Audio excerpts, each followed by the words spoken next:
Praise the lord. దేవుని నామానికి మహిమ కలుగును గాక.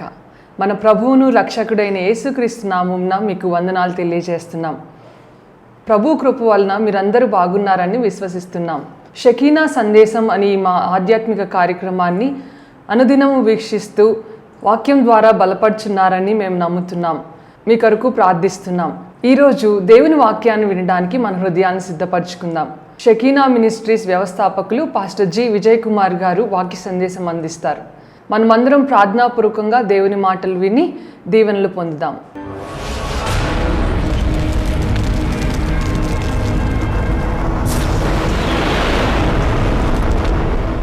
హోషేయ గ్రంథములోనే దయచేసి చూడండి 4వ అధ్యాయం 17వ వచనం. ఎఫ్రాయిము దేంతో కలిసిపోయినట్టండి? విగ్రహములతో కలసికొనెను.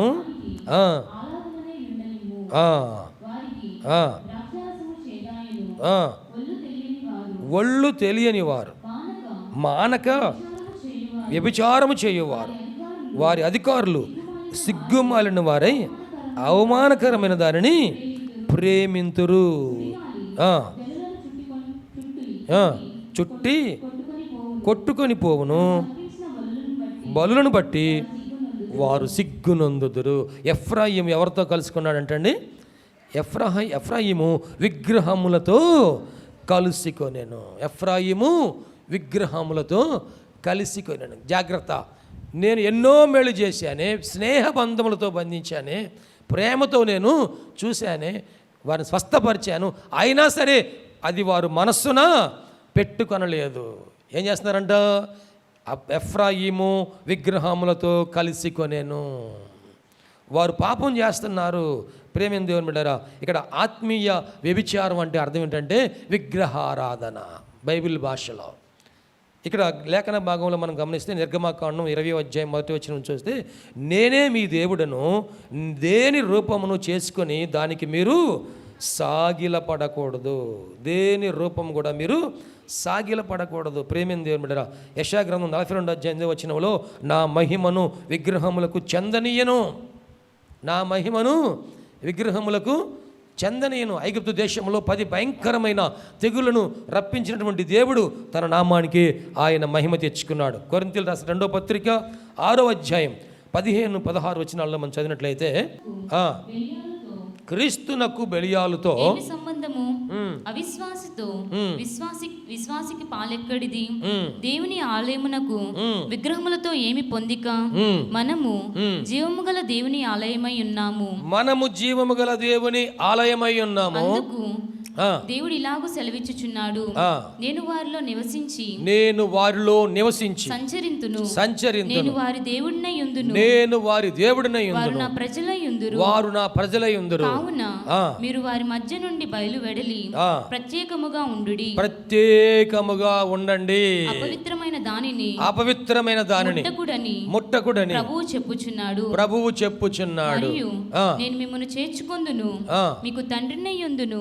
మీరు నాకు కుమారులను కుమార్తెలనై ఉందురని సర్వశక్తి గల ప్రభువు చెప్పుచున్నాడు. దేవునికి మహిమ కలుగును గాక. హల్లెలూయా. ఆయన మన సృష్టికర్త. మనం ఆయనను మాత్రమే ఆరాధించాలి. ఎవరన్నా వచ్చి మిమ్మల్ని మీ నాన్న పేరు ఏంటి అంటే ఏం చెప్తారు? ఏమండి, మీ నాన్న పేరు ఏమిటంటే ఏం చెబుతాము? మన నాన్న పేరే చెబుతాం కదా. ఆయన కాదు మీ నాన్న, ఇంకో ఆయన మీ నాన్న అంటే ఒప్పుకుంటామా? మా కన్న తండ్రి ఆయనే, ఇంకా అనుమానం లేకుండా చెబుతాం. మా ఇంటికి వచ్చారనుకోండి ఎవరన్నా, ఈ ఇల్లు ఎవరిదండి అంటారు. ఎవరిదైనా కావచ్చు అంటావా? ఇల్లు నేను కట్టించుకున్నానండి, ఇది నా పేరు మీద రిజిస్ట్రేషన్ అయ్యి ఉంది కాబట్టి ఇల్లు ఎవరిది? నాది. అంతేగాని ఎవరిదైనా అయి ఉండొచ్చు అని అంటామా? దేవుడంటే ఎవరు? దేవుడంటే ఎవరు? నన్ను సృష్టించిన సృష్టికర్త, ఈ సకల చరాచర సృష్టిని సృష్టించిన సృష్టికర్త.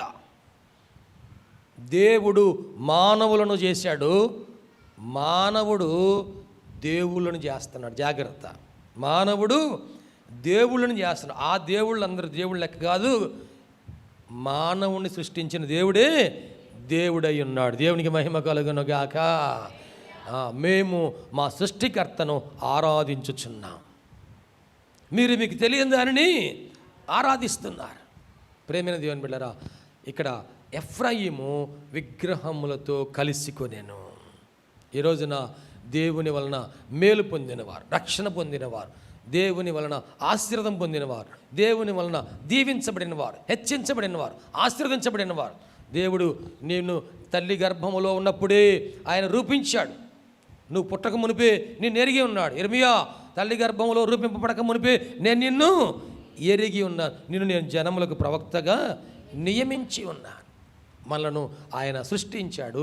అలాగే మన బాల్య దినములన్నిటిలో కూడా ఆయన మనకు సహాయం చేశాడు, మన చదువుల్లో సహాయం చేశాడండి. ఈ రోజున ఒక జీవనోపాధిని నీకు అనుగ్రహించాడు. ఏదో ఒక పని చేసుకొని బ్రతకడానికి ఒక అవకాశం ఇచ్చాడు, ఒక ఉద్యోగం ఇచ్చాడు, ఒక వ్యాపారం ఇచ్చాడు, ఒక చేతి పని ఇచ్చాడు, ఏదో ఒకటి నీకు సహాయం చేశాడు.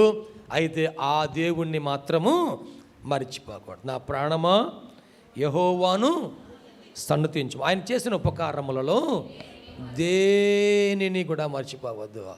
ఏ దేవుణ్ణి మర్చిపోకూడదు, దేవుడు చేసిన ఉపకారములను మర్చిపోకుండా మనం దేవుని నామాన్ని స్తుతించాలి. ఇక్కడ ఎఫ్రాయిం గురించి నేరారోపణ ఒకటి ఏం చేస్తున్నా అంటే, ఎఫ్రాయిము విగ్రహములను కలిసి కొనెను. చూడండి, ఇంకొక మాట అక్కడ హెచ్చరిక తెలియజేశాడు ఎఫ్రాయిం గురించి. రెండవ మాట ఏంటంటే 7వ అధ్యాయం హోషేయ గ్రంథములోనే 7వ అధ్యాయము 8వ వచనం చూడండి. ఎఫ్రాయిము 8వ వచనం అన్యజనులతో కలిసిపోయెను. ఎవరితో కలిసిపోయాడంటండి? అన్యజనులతో కలిసిపోయెను. ఎఫ్రాయిము ఎవరును త్రిప్పివేయని అప్పము వంటి వాడాయెను. అప్పము వంటి వాడాయెను. గమనించండి, అన్యజనులతో కలిసిపోయెను. ఈ లోకములో దేవుని నమ్ముకున్నవారు, దేవుని నమ్ముకున్నవారు రెండు వర్గాలు ఉన్నారు. అన్యజనులతో కలిసిపోయెను. అన్యజనులకు సంబంధించిన ఆచారాలు, సంప్రదాయాలు, పద్ధతులు వాటన్నిటినీ అనుసరించడానికి దేవుణ్ణి ఎందు విశ్వాసం కలిగిన వారు వారితో ఏకీభవించకూడదు. ఈలోక స్నేహము అంటే ఈ లోకములో ఉన్నదాన్నైనా సరే, లోకములో ఉన్న వారితోనైనా సరే, ఈ లోక స్నేహం యాకోబు రాసిన పత్రిక 4వ వచనంలో ఈ లోక స్నేహము దేవునితో వైరమని మీరెరుగరా. యోహాను రాసిన మొదటి పత్రిక 2వ అధ్యాయం 15వ వచనంలో ఈ లోకమునైనను లోకములో ఉన్న వాటినైనను ప్రేమింపకండి. లోకం అంటే ఏంది? లోకాశ, నేత్రాశ, జీవపు డంబము, వాటిని ప్రేమించబాకండి. అలాగనే కొరింథీయులు రాసిన 2వ పత్రిక 6వ అధ్యాయం 14వ వచనంలో అక్కడ ఏమని రాశాడంటే, అవిశ్వాసులతో మీరు విజ్జోడుగా ఉండకండి అని చెప్పేసి తెలియజేశాడు. అవిశ్వాసులతో చీకటికి వెలుగుకి సంబంధము లేదు. ఇక్కడ ఎఫ్రాయిము ఎలాగున్నాడా అంటే ఇక్కడ అన్యజనులతో కలిసిపోయెను. అందరూ ఇటువైపు చూస్తారా? ఇక్కడ మందిరంలోకి వచ్చాం. మనం మందిరంలో ఎవరితో కలిసి ఉన్నాము? సంఘములో ఎవరితో కలిసి ఉన్నాము? పరిశుద్ధులతో కలిసి ఉన్నాం కదండి. బాప్తిసం పొందిన వారికి పేతురు గారు అపోస్తుల కార్యం 2వ అధ్యాయం 42వ వచనంలో ఏం చెప్పారంటే, మీరు అపోస్తుల బోధ యందును, సహవాసమందును, రొట్టె విచ్చుట యందును, ప్రార్థన చేయట యందును ఎడతెగగా. అపోస్తుల సహవాసం, బోధ, సంఘములో మీరు సమాజముగా కూడుట మానుకొనవద్దు. కొందరు మానుకొంచున్నట్టుగా మీరు మానుకొనవద్దు. హెబ్రీ పత్రికలో పౌలు గారు హెచ్చరిస్తున్నాడు. అంటే పౌలు గారి సంఘములోనే కొంతమంది ఏం చేస్తున్నారంటండి, సమాజముగా కూడుకొనుట మానుకుంటున్నారు, దేవుని మందిరానికి రావటం మానుకుంటున్నారు. ప్రియ దేవుని బిడ్డలారా, ఈ మాటలు వింటున్న ప్రియ సంఘ బిడ్డలారా, మానుకునే వారందరూ కూడాను ఆ పని ఆపేసి మరలా మందిరానికి రావడానికి పూనుకోవాలి. దేవునికి మహిమ కలుగును గాక. హల్లెలూయా. ఇక్కడ ఈ ఎఫ్రాయిం గురించి అన్యజనులతో కలిసిపోయాను అంట. అన్యజనులతో కలిసిపోయాను. మందిరంలో మనం పరిశుద్ధులతో కలిసి ఉన్నాము. ఇంటికి వెళ్ళిన తర్వాత ఏం చేస్తున్నాం? మనం ఇంట్లో మనందరం ప్రార్థన చేస్తున్నామా? ఏమండి, అబ్రహాము తన ఇంటి వారందరితో కూడా ఆయన బలిపీఠము కట్టాడు. తన ఇంట్లో పనిచేసే దాసదాసీలు అందరూ కూడాను ఆ బలిపీఠం కట్టినప్పుడు అందరు కూడా అబ్రహాం దగ్గరకు వచ్చేవాళ్ళు. దేవునికి మహిమ కలుగునుగాక. ఇప్పుడు లోతు అక్కడ సొదొమ ప్రాంతానికి వెళ్ళిపోయాడు. ఆ సొదొమ ప్రాంతంలో ఇప్పుడు ఎవరితో కలిసి ఉన్నాడు? అన్యజనులతో సహవాసం చేస్తాడు. అన్యజనులతో ఎంత సహవాసం చేశాడంటే వారి మధ్యలో ఒక పెద్ద మనిషిగా నిలబడ్డాడు. గవిని దగ్గర పెద్దలు ఉండే స్థలంలో ఇప్పుడు ఈ లోతు కూర్చున్నాడు. ముందు ఆ సొదొమ దగ్గర ఒక గుడారం వేసుకున్నాడు. ఆ తర్వాత ఇప్పుడు సొదొమ పట్టణంలోకి వెళ్ళాడు, ఒక ఇల్లు కట్టుకున్నాడు. అబ్రహాం ఇల్లు కట్టుకోలా, గుడారం వేసుకొని ఉన్నాడు. కానీ సొదొమ పట్టణంలో లోతు అన్యజనుల ప్రకారముగా ఒక ఇల్లు కట్టుకొని ఉన్నాడు. ఇల్లు కట్టుకున్నాడు కానీ కుటుంబానికి రక్షణ లేదు. నోవహు కుటుంబం అంతా కూడా ఓడలు రక్షించబడ్డారు కదా.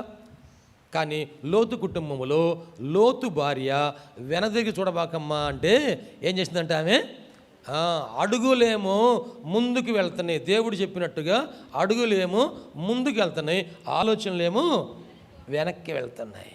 నా ఇల్లు, నా ఇల్లు, నా ఇల్లు. నా ఇంట్లో ఏముంది? ఏమండి, నా ఇంట్లో ఏముంది? ఆమె ఇంట్లో ఏం పెట్టుకుందో మరి కదండి. కొంతమందికి ఇంటి మీద ఎంతో మక్కువ ఉంటుందండి. ఆ ఇల్లు కడిగిందే కడుగుతారు, రుద్దిందే రుద్దుతారు, తుడిచిందే తుడుస్తారు. ఆ ఇంట్లో ఎన్ని పెడతారో, ఎన్ని రకరకాల పెడతారో. ఏం చేస్తున్నామమ్మా అంటే ఇల్లు సర్దుకుంటున్నామండి. స్టీల్ అన్నీ ఒక లైన్లో పెడతారు, ఇత్తడి అన్నీ ఒక లైన్లో పెడతారు, వెండి అన్నీ ఏమండి అన్నీ ఏ లైన్గా, గ్లాసులకి గ్లాసులే, గాజుయే. అవునా? అన్నీ కడిగిందే కడగడం, తుడిసిందే తుడడం, పెట్టిందే పెట్టడం. మరి ఈ మనసు ఎక్కడ ఉందో నాకు అర్థం కాల. ముందుకు అడుగులేస్తుంది కానీ వెనక్కి తిరిగి చూసిన. భర్త చూసాడా? చూడలా. పెద్ద కుమార్తె చూసిందా? చూడలా. చిన్న కుమార్తె చూసిందా? చూడలా. ఈ నలుగురిలో ఒక కుటుంబంలో నలుగురు ఉంటే నలుగురు రక్షించబడిన కుటుంబము ఎన్ని కుటుంబాలు ఉన్నాయి? ఒక కుటుంబంలో నలుగురుంటే భార్య, భర్త, కుమారుడు, కుమార్తె అనుకుందాం. నలుగురుంటే ఈ నలుగురు రక్షించబడిన కుటుంబాలు ఎన్ని ఉన్నాయి? లోతు కుటుంబము అన్యులతో సహవాసం చేసి అన్యుల ఆచారాలు పాటించి అన్యుల ఆలోచనలోనికి వెళ్ళిపోయి ఈ లోక సంబంధమైన భూ సంబంధమైన వాటి మీదన మనసు పెట్టి దేవునికి దూరం అయిపోయిన ఆ తల్లి గురించి జ్ఞాపకం చేసుకోండి. యేసు ప్రభువు అన్నారు, లోతు భార్యను జ్ఞాపకము చేసుకొనండి. లోతు భార్య, ఆమె పేరు రాయాలి కదా. లోతు భార్యను జ్ఞాపకం చేసుకోనండి. ఎఫ్రాయిము అన్యజనులతో కలిసిపోయారు. ఇందాకేం చెప్పాడు? ఎఫ్రాయిము విగ్రహములను కలిసికొనాను. ఇప్పుడు ఏమో ఎఫ్రాయిము అన్యజనులను కలిసికొనేను. ఇప్పుడు వారితో కలిసిన వాళ్ళు ఏం చేస్తున్నారు? వారి ఆచారాలు పాటిస్తున్నారు. జాగ్రత్త, దేవునికి ఇష్టమైన వాటినే మనం పాటించాలి. ఎందుకంటే దేవుడు అంటున్నాడు, నీవు నాకు ఇష్టమైన కుమారుడివి, కుమార్తెవి. దేవునికి స్తోత్రం అండి. ఇంకా ఇప్పుడు ఆ ఎఫ్రాయిం ఎలాగైపోయాయంటే ఎవరు తిప్పివేయలేని అప్పము వంటి వాడాయను. ఎవరు తిప్పివేయలేని అప్పము వంటి వాడు. అప్పం అంటే ఏంది? ఏమండి, అప్పము అంటే రొట్టె.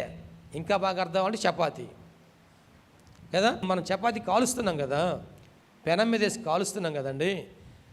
ఎవరు తిప్పివేయలేని అప్పం అంటే ఆ రొట్టెను, ఆ చపాతీని ఒక ప్రక్కన కాలింది కానీ రెండో పక్కన కాళ్ళ.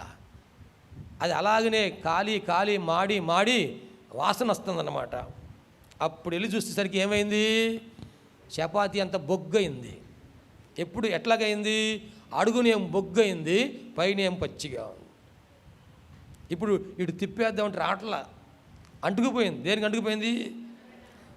పెనానికి అంటుకుపోయింది. నూనె పోయలేదా? పోయటం కాదు, పోసాం. ఈ రోజుల్లో కూర నూనె వేస్తున్నారా, పోస్తున్నారా? ఏమండి, పాస్టర్ గారు వేస్తే బాగోలేదు అంటున్నారండి, అందుకని డబ్బా ఎత్తి నూనె పోస్తున్నాం.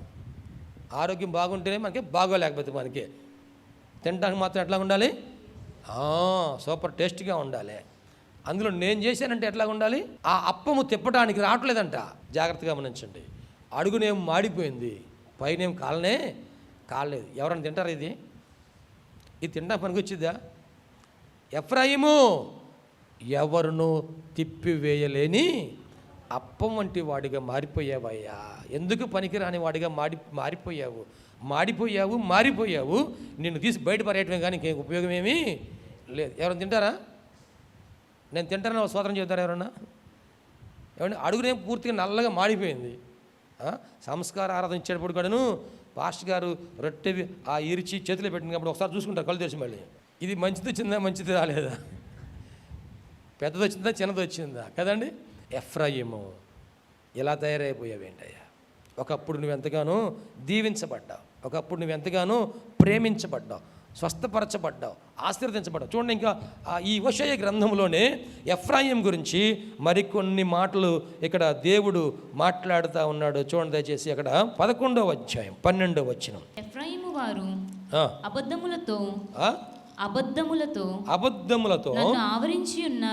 అబద్ధములతో నన్ను ఆవరించి ఉన్నారు. ఇశ్రాయేలు వారు మోసక్రియలతో నన్ను ఆవరించి ఉన్నారు. యూదావారు నిరాటంకముగా దేవుని మీద తిరుగుబాటు చేయుదురు. నమ్మకమైన పరిశుద్ధ దేవుని మీద తిరుగుబడుదురు. ఎఫ్రాయిమీల గురించి, ఇశ్రాయేల్ వారి గురించి, యూదా వారి గురించి దేవుడు మాట్లాడుతున్నాడు. ఓ ఎఫ్రాయిము, అబద్ధములతో నన్ను నీవు ఆవరించి ఉన్నావయ్యా. అబద్ధములతో, ఇశ్రాయేలు మోసక్రియలతో నన్ను ఆవరించి ఉన్నావయ్యా. యూదా వారు తిరుగుబాటుతో ఆవరించి ఉన్నారు. ఈ ముగ్గురులో ఎవడైనా మంచిగా ఉన్నాడా? ఎఫ్రాయిము కానీ, ఇశ్రాయేలు కానీ, యూదా కానీ, ఈ ముగ్గురులో ఒకరేమో అబద్ధాలు అంట, రెండోవాడేమో పెద్దోడేమో అబద్ధాలు చెబితే రెండోవాడు ఏం చేస్తున్నాడు? మోసాలు చేస్తున్నాడు. మూడోవాడు తిరుగుబాటు చేస్తున్నాడు. వీళ్ళు ముగ్గురు అవసరమా? ఏమండి, ఇటువంటి వాళ్ళకి అవసరమా?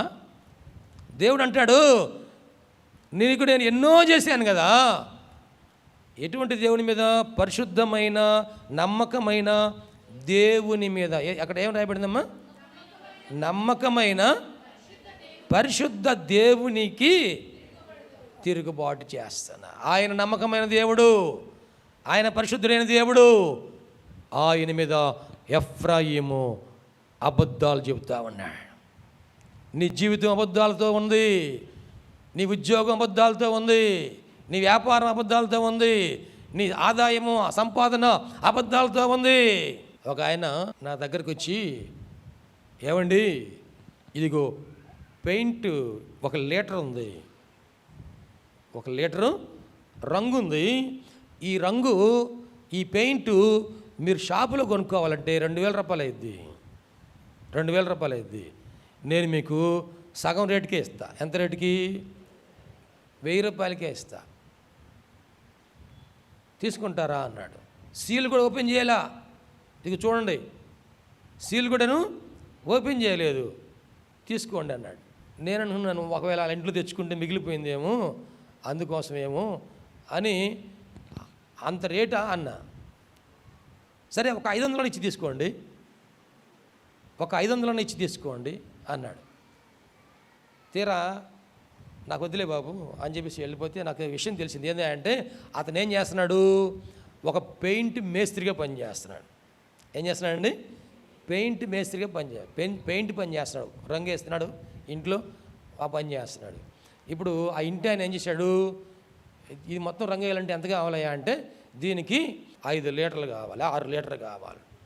సరే, నేను 5 లీటర్ డబ్బా ఒకటి, ఇంకొక లీటర్ డబ్బా ఒకటి తీసుకొచ్చి చక్కబెట్టాడు. ఆ 6 లీటర్ పోయమంటే ఈ 5 లీటర్లే సరిచేశాడు. వాళ్ళకి బాగా తెలుసు ఎక్కడెక్కడ పోయాలో, ఏం చేయాలో అంత బాగా పోస్తారు కదండి. ఒక పనినే 1 గంట సేపు చేస్తారు, అదే పనిని 2 గంటలు చేస్తారు, అదే పనిని 2 పూటలు కూడా చేస్తారు. మోసపు క్రియలు, అబద్ధములు. చివరికి అతను ఆ లీటర్ మిగించుకొని దాన్ని ఏం చేస్తున్నాడు? ఇప్పుడు అమ్ముకుని డబ్బు సంపాదించుకుందాము,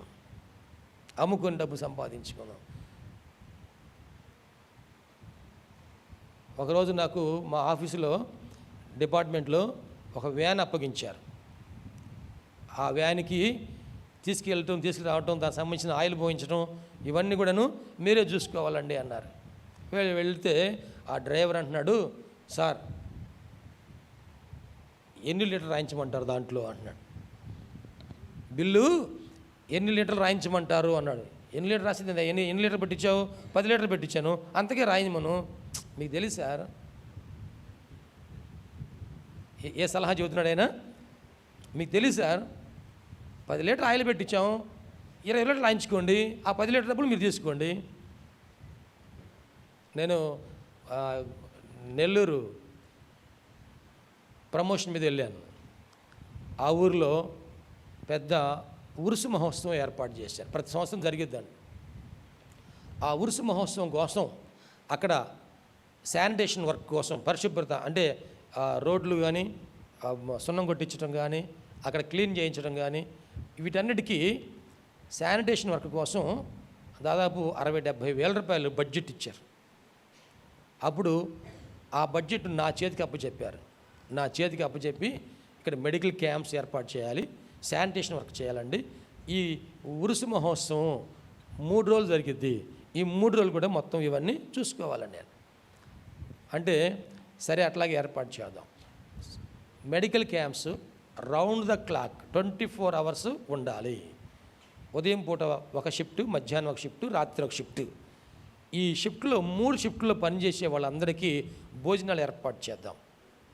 వాళ్ళు హడావుడిగా వచ్చేటప్పుడు క్యారేజ్ తీసుకొని రావాలంటే కష్టం కాబట్టి ఇక్కడే వాళ్ళు భోజనం, పగలేమో ఆడవాళ్ళకి డ్యూటీ, నైట్ ఏమో మగవాళ్ళకి డ్యూటీ, అలాగా ఏర్పాటు చేద్దాం.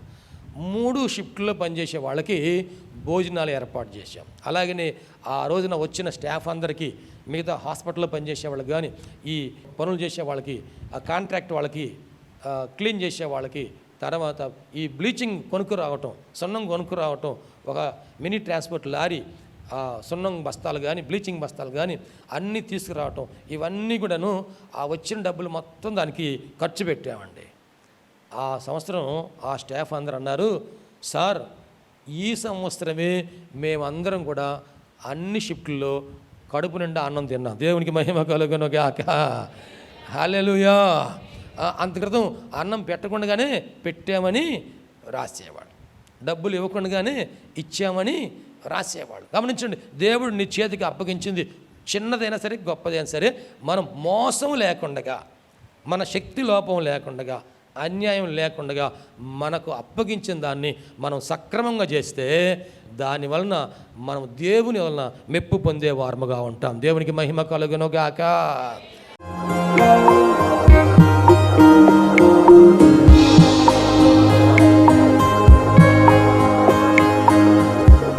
ప్రభునందు ప్రియ దేవుని బిడ్డలారా, ఇంతవరకు దేవుని వాక్యం విన్నందులకు ప్రభునామమున వందనాలు తెలియజేస్తున్నాం. మనం అందరం ప్రార్థనలో ఏకీపిద్దాం. తలలు వంచి కనులు మూసుకొని ప్రార్థనలో ఏకీపిద్దామండి. ప్రార్థించుకుందాం. మహోన్నతుడైన దేవ, పరిశుద్ధుడైన మా ప్రభువా, నీ పరిశుద్ధమైన పాదములకు వందనాలు. ఇదిగో నాయనా, ఈ వాక్యము ద్వారా మాతో మీరు మాట్లాడినందుకు వందనాలు ప్రభా. అవును, నువ్వు సజీవుడైన దేవుడువయ్యా, మాట్లాడే దేవుడవు ప్రభా. ఈ వాక్యం మా హృదయంలో పదిలిపరుచుకున్నట్టు సహాయం చేయండి. సంపూర్ణమైన మారు మనసు మాకు దయచేయండి. పాప క్షమాపణ అనుభవం మాకు దయచేయండి. రక్షణ ఆనందం మాకు దయచేయండి ప్రభువా. ఈ అనారోగ్యములు, బలహీనతలు, సమస్యలు, శోధనలు, సైతాను ఆటంకాలు అన్నీ కూడా యేసుక్రీస్తు నామములో తొలగించండి నాయన. పరిశుద్ధాత్మ దేవ, మీ కార్యం జరిగించండి అయ్యా. మీరు మాకు తోడుగా ఉండి దీవించండి. మమ్మల్ని, మా కుటుంబం జ్ఞాపకం చేసుకోండి. మా బిడ్డలు మీరు ఆశీర్వదించండి ప్రభువా. మా కుటుంబంలో రక్షణ ఆనందం సంపూర్ణంగా దయచేయండి. ఎటువంటి అవసరాలని మీకు తెలుసునైనా ప్రతి అవసరతలో కూడా మాకు సహాయం దయచేయండి. అన్ని విషయాలు కూడా మీరు దీవించండి. ఈ టీవీ ప్రోగ్రాం చూసిన ప్రతి ఒక్కరిని పేరు వరుసన మీరు దీవించి రక్షించి మీరు అక్కడ కొరకు సిద్ధపరచండి. మంచి భవిష్యత్తును వారికి దయచేసి మీ కృపలో మీరు వర్ధలు చేయమని నీకే సమర్పణ చేసుకుంటూ యేసయ్య పరిశుద్ధ నామములో స్తుతించి ప్రార్థించి వేడుకుంటున్నాము తండ్రి. ఆమెన్. తండ్రి, కుమార, పరిశుద్ధాత్మ త్రియేక దేవుని దీవెన తోడుగా నడిపించను గాక. Amen, amen, amen. మీ అందరికీ ప్రభునామన వందనాలు. దేవుడు మిమ్మల్ని దీవించను గాక.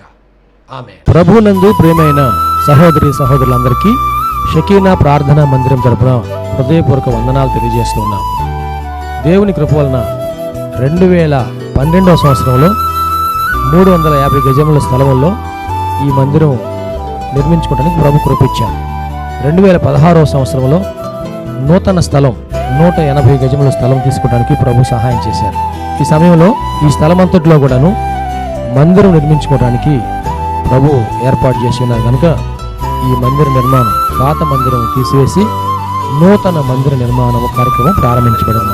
దయచేసి ఈ మందిర నిర్మాణం కొరకు మీరు అందరూ ప్రార్థన చేయాలని, ప్రేరేపించబడిన వారందరూ కూడాను ఈ మందిర నిర్మాణంలో 106 అడుగుల పొడవు 45 అడుగుల వెడల్పు కలిగిన ఈ స్థలం అంతట్లో మందిర నిర్మాణం స్లాబ్ వేయటం జరుగుతుంది కనుక దయచేసి ప్రేరేపించబడిన వారందరూ కూడా మీ ఆర్థిక సహాయ సహకారాలు అందించి ప్రార్థించి మీరు దీవించబడాలని ప్రభునామన మనవి చేస్తున్నాం. ఈ స్క్రీన్ మీద చూపించబడుతున్న నంబర్కు మీరు ఫోన్పే కానీ, గూగుల్ పే కానీ, లేక మా అకౌంట్ నంబర్కి మీరు కానుక పంపించి సహాయం చేయాల్సిందిగా కోరుతున్నాం. లేక మీరు ప్రత్యక్షంగా వచ్చి ఈ మందిర నిర్మాణ కార్యక్రమాన్ని చూసి మీరు కానుక అందించి దీవించబడాలని ప్రభునామన మనవి చేస్తాం. ప్రభు మనందరికీ తోడుగా ఉండి ఆశీర్వదించును గాక.